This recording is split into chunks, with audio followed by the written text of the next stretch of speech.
So, 1970 Darlington crash. Come off turn 4 at Darlington. Everybody remembers that. Seeing the videos of that crash time and time again. Guys waving at everybody, right? Man. Everybody thought you was in big trouble there. I mean, you were banged up pretty bad. And Yeah, dislocated shoulder. that's it. Yeah. How'd you pop that back in? Did you do that yourself? Well, the deal was dislocated the thing. And so they go to the hospital and they finally get it put back in after all my hollering and hooping. And so the guy says, you need to keep it wrapped up and don't do nothing for 4 or 5 weeks and let it heal back up, because if you start too early, then it's liable to pop out any time. Okay, so I missed 6, 7 races or 5 or 6, something. You know what I mean? Come back and run again. Then somewhere later on in my career, I messed around and dislocated the right one. I just stuck it back in and said, the heck with it. And the left one gives me more trouble than the right one. Yeah.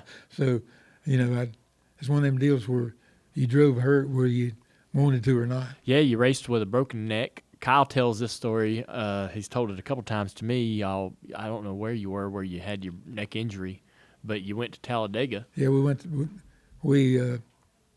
running Pocono. Yes, and that's broke right. Broke a wheel going Yep. in the tunnel turn, went upside down, and so they take me over to this little hospital, and the doctor comes in. He's holding the X-ray, looking at it.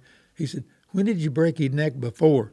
Oh. In other words, it showed that the calcium and stuff around another bone had slipped over about 1/8 of an inch or something.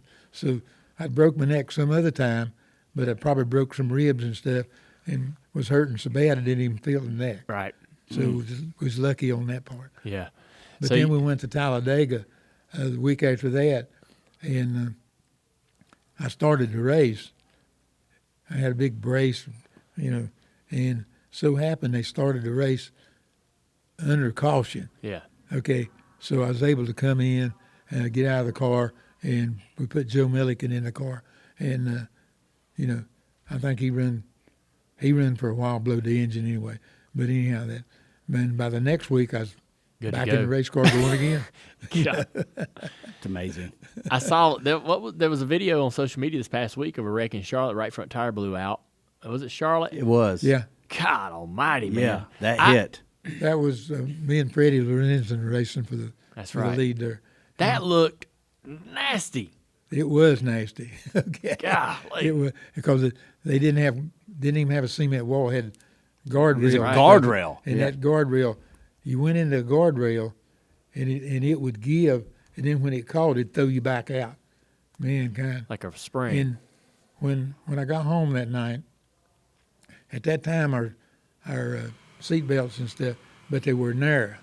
Instead, they got the real wide ones. Yeah. And it drawed blood all the way. You took your shirt off, you could see. You could see it. And I hit it the wall so hard, I bent the dash on the right-hand side of the car. That's how much everything give inside the car. Yeah. But you got to figure the cars were so much bigger then, and they could take a lick better than these small cars. Yeah. So everything was kind of crashed slowly, Yeah. Was that what was the hardest crash you think you've been through? Something like was running Asheville Weaverville, come off the 4th turn, blew a tire, hit the cement wall, and the car just stopped. I mean, it hit so hard it knocked the windshield out of the car. Yeah. Now anytime you see these wrecks and the cars are turning over, all this kind of stuff, most of the time nobody gets hurt bad. It's the sudden stop that what gets you. Oh, yeah. So And what track was that? Nashville? Asheville Weaverville. Asheville. It was at I got you. There's a little town bub. Had a little bank, half-mile track up there. That was a nice little Half-mile track. track. That was a nice track. Yeah. Good little banking. They had a big. The track tore up one week when I think my dad was running. We was up there, and the track tore up bad, and they stopped the race, and some guys on the outside got a little disturbed about it, wouldn't let the infield people out. They had a big fight. I mean, it was something else. Yes, and Remember we've that? talked about that on Yeah. Odd History. Some big boy swung a pipe at everybody and got them all cleared out. Yeah. Oh, that's that one. Yeah. Pop Ertl. Pop- Worked yes. for Bud Moore. Yes. Well, what happened, was that they wouldn't let nobody out and all that stuff. So all the pit crew and all that, we got our stuff ready. We got ready to leave. This guy was up on the back of a pickup. He had a big board and stuff. He was knocking people, wouldn't let nobody out. Pop Earl, he must have weighed 400 pounds. Great, 6'8", 6'6". He just went up there and grabbed the thing, grabbed the board out of the guy's head, knocked him off the deal, just pushed the pickup out of the way, and we went home.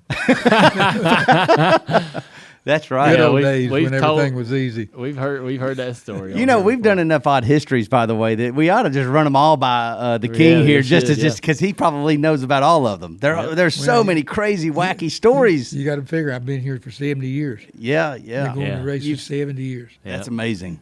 It's A lot of amazing. people. Y'all wouldn't even thought of it that No, time. we weren't. Nope. They paid the suitcase and left in the first train.